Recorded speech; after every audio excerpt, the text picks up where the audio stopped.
Kane is in the building.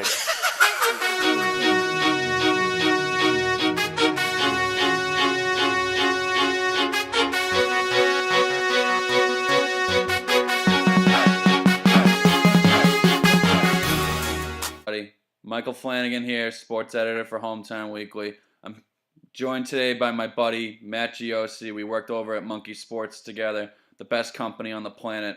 You know, if you ever need a hockey stick, definitely don't go to Monkey Sports. That's a great place. Yeah, great. Anyway, today we're gonna do a little basketball talk. Obviously, a lot of big trades happened in the last couple of days. So I brought Matt's expertise on the NBA here. He's your classic Celtics green teamer. He loves talking about his C's. He loves talking about trade rumors. So, Giosi, thank you for joining me today. Hey, absolutely, man. All right, so the biggest news out of the NBA last night. By the way, that All-Star game, that was fuck. That was something else, man. That was something else. I cannot describe to you how bored I was watching that. Just zero defense. Yeah, there was no defense. It's, I don't know. Dude, the NBA needs Westbrook and KD to hate each other. They can't have them two making up like that. I was gonna say, yeah, they threw an alley-oop to each other. I wanted to see them. Yeah, I wanted to see them fist fight each other. I didn't want to see them throwing alley-oops to each other. That was bullshit. See the reaction from the bench? The reaction from the bench? Yes. Bench, yeah. Steph Curry's like, "Oh, what is that?" Like, Steph, shut up. What do you want them to do? Go out there and like hate each other? Yeah, exactly. But anyway, I knew something was up when DeMarcus Cousins played only 2 or 3 minutes in that All-Star game. 2 minutes. Apparently, he was banged up. That's what he said. All right, banged up. Quote. I knew as soon as I saw that he was only in for 2 minutes, I'm like, something's up here. And then after the game, he finds out in the worst way possible that he's been traded. So, what's your take on that? I mean, did you see it was all over the place. Facebook, Twitter, the video of the media talking to DeMarcus right after the game. Mm-hmm. What do you call it? The media was asking him questions, and before he started answering questions from the media, a guy came over to him, whispered in his ear, said he got traded to the. Pretty much told him he got traded to the Pelican, and his reaction was priceless. That's pretty funny. I remember. He was pumped. He was pumped. That's all I gotta say. I saw a little GIF on Twitter, and it just said DeMarcus Cousins' reaction to getting traded to the New Orleans Pelicans, and it was just like a car driving erratically away from a police chase, and I was like, yeah, that's pretty accurate. Yeah. Also, with the Pelicans adding DeMarcus Cousins, that makes them, without a doubt, the biggest team in the league. The biggest team in the league, yes. It's almost like a Duncan Robertson kind of deal. It's not even. There's a potential to be. But right now, the Pelicans are 3.5 games. 3.5 or 4 from the 8th seed. Yeah, and there's still a lot of basketball to be played. So, watch it play out. I really believe the Pelicans take a 8th seed, potentially 7th seed. I think they're like 8 games back. Yeah, and the Western Conference. The team they're chasing is the Nuggets, and they're a bag of crap. Other than Jokic. Other than Nikola Jokic, that team has nobody that scares me.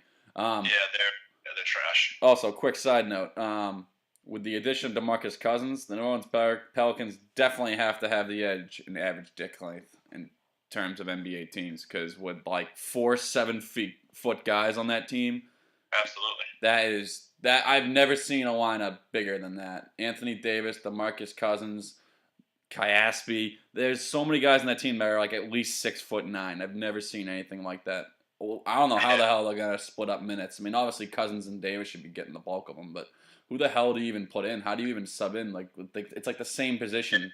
Terrence Jones as well. He came over from Houston, I believe, either the last season or 2 seasons ago. He's another guy.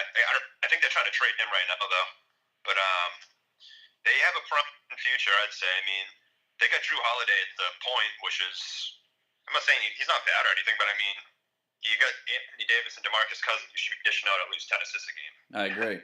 So, what are your thoughts as a Celtics fan? Did you want Cousins? I mean, obviously you did, but do you think that a lot of people are saying that the Pelicans trade raped the Kings here? Do you feel the same way? Absolutely. I would. So I'll start out with this. Brad Stevens, I've heard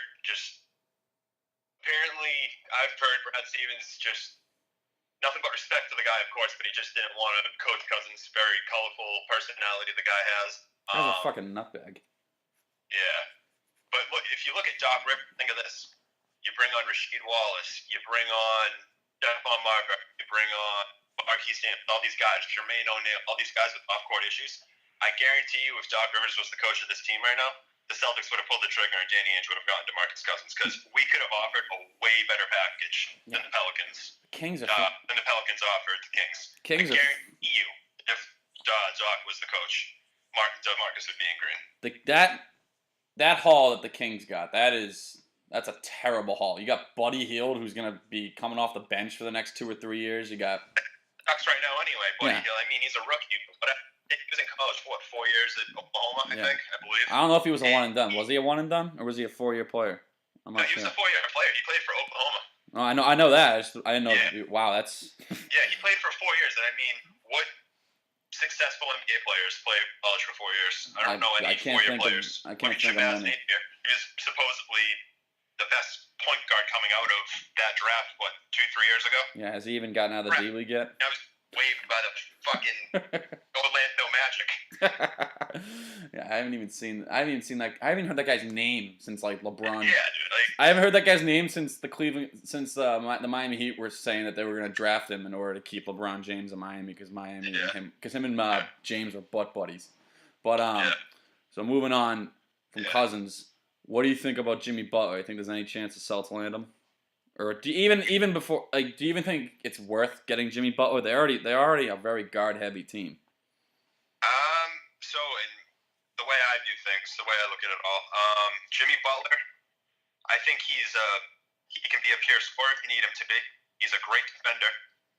He can rebound. He can do it all. I mean, I don't want to compare Avery Bradley and Jimmy, but I mean Jimmy Butler beats Avery Bradley in every category, even steals and blocks. And we know how great of a defender Avery Bradley is. Mm-hmm. I'm going to say it. Jimmy Butler's on paper, Jimmy Butler's a better defender. So, I mean, I would give up Avery Bradley.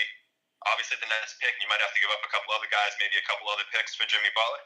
I'd do it. I mean, Horford, Butler, and Thomas. That'd be nice. That'd definitely challenge the Cavaliers. So, you see, I sort of agree with you. I sort of disagree. I agree in the sense that they need a better shooting guard because Marcus Smart's mainly a defender. He's not really. Tony Allen. I know, that's what I'd say. Yeah, he's not. Marcus Smart's not the type of guy that's going to drive the lane and get you 15, 20 points a game. He's just going to be the guy you walk on to their best to their top scorer. Jimmy Butler's a guy you can lock on to their top scorer, and you can also have him go out there and put up 15, 20 points a game. On the contrary, the Celtics are a very guard-heavy team right now. They got Isaiah, they got Smart, they got Bradley, they got Terry Rozier. They have a surplus of guards, and like. I didn't even mention Terry Rozier's name. They got him too. I mean, they have a ton. What are you gonna do? You're gonna trade away 2 of your guards and a Brooklyn pick for another guard? I just think if you're gonna try to bulk up at a position, it should be either power forward or small forward, and I don't know. I agree with that 100%. I mean, the Celtics, they definitely need a rim protector, but I just think Jimmy Butler, where he's at right now, he's averaging it's like 24.7. So just average that out. He's averaging 25 points a game. I think I think the Celtics need another scorer. The Celtics just need another. How do I put it? Like another superstar. That's what I should say. They need someone next to IT. They definitely do. And I mean, I think they could. I'm hearing Andrew Bogut. I'm hearing a lot of. Fuck Andrew Bogut. Yeah, I'm hearing it. I mean. Man, if you can get rid of and I don't know, just like I think we have like a LA Clippers first round pick. You get rid of those 2 things for Andrew Bogut. I think he's on an expiring deal just to have a rim protector. He's better than Kelly Olynyk. You know what I mean? Yeah, I know. We have a lot of good shooters on the team. Yeah. So.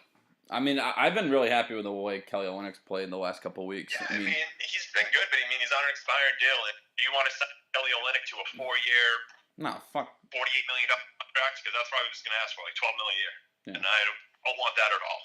Celtics don't need that. All right, so that was some great Celtics talk. Thank you, Giosi. Moving on to the rest of the NBA, real quick here. What are your thoughts on the Chris Anderson trade? Chris Anderson trade? What did they get? They got I believe the Cavaliers got a second-round pick for that, and I believe Chris Anderson's out for the year. He's fucking done. I mean, the guy's like 37 years old anyway. Yeah, and then you got what's his name? Kyle Korver. I mean, the Cavaliers definitely won that trade. At least they're getting essentially a young player. A young something rather than a 37-year-old asshole. And then you got Kyle Korver heading to Cleveland. He's actually been quieter than I thought he'd be. I thought he'd go in there and be like a top shooting guard in the league. Oh, he's gone off the last game. No, I know he has of lately, but like when he first got there, it took him a while to get adjusted. Because I mean, when you go to any team, it takes a while to get adjusted. But I feel like when you go to Cleveland and you have to deal with LeBron's whole LeBron's whole dictatorship over there. I mean, it's gonna take a while to get used to that and get yourself some minutes. So it's gonna be weird when Kevin Love comes back. Kevin Love and Korver, I want to see them play together. I mean, Kevin Love, he's out for what, like 5-6 more weeks? Yeah. Yeah. What do you have? An elbow injury? He got knee surgery. Knee. That's not good. All right. Well, I think that's gonna conclude it for today. Any final thoughts, Giosi? Who do you think the Celtics should go out and get if they don't get Jimmy Butler? I want Paul George, but I don't know. Good luck with that, pal. Yeah, we'll see. All right. Once again, thanks, Giosi, for coming and talking some NBA with me and educating me on all this NBA trade talk. I'm more of a hockey guy, but you're more of a Celtics and NBA guru than I am, so I appreciate you taking the time. On a quick side note, go ahead, Giosi. Oh, I said no problem, man. Absolutely. On a quick side note, I'm going to be having my own Sirius satellite radio show starting in mid-March on March 15th. That's the hopeful launch date on Sirius XM Radio. The radio dial, the specific dial, I'm not sure what it is just yet, but I know we're going to be broadcasting over the internet. So if you like hearing about hockey talk and you like hearing about lax and you like hearing about off-season NFL free agency, tune in. I'll be posting updates to my Twitter, and I'll be posting updates to my Facebook page as far as that stuff goes. But I'm excited for the opportunity, and we'll see what happens. But again, thanks, Giosi, and we'll talk to you guys later. I never have dinner with the president. I never have dinner with the president. I never have dinner with the president. And when I see your ass again, I'll be hesitant.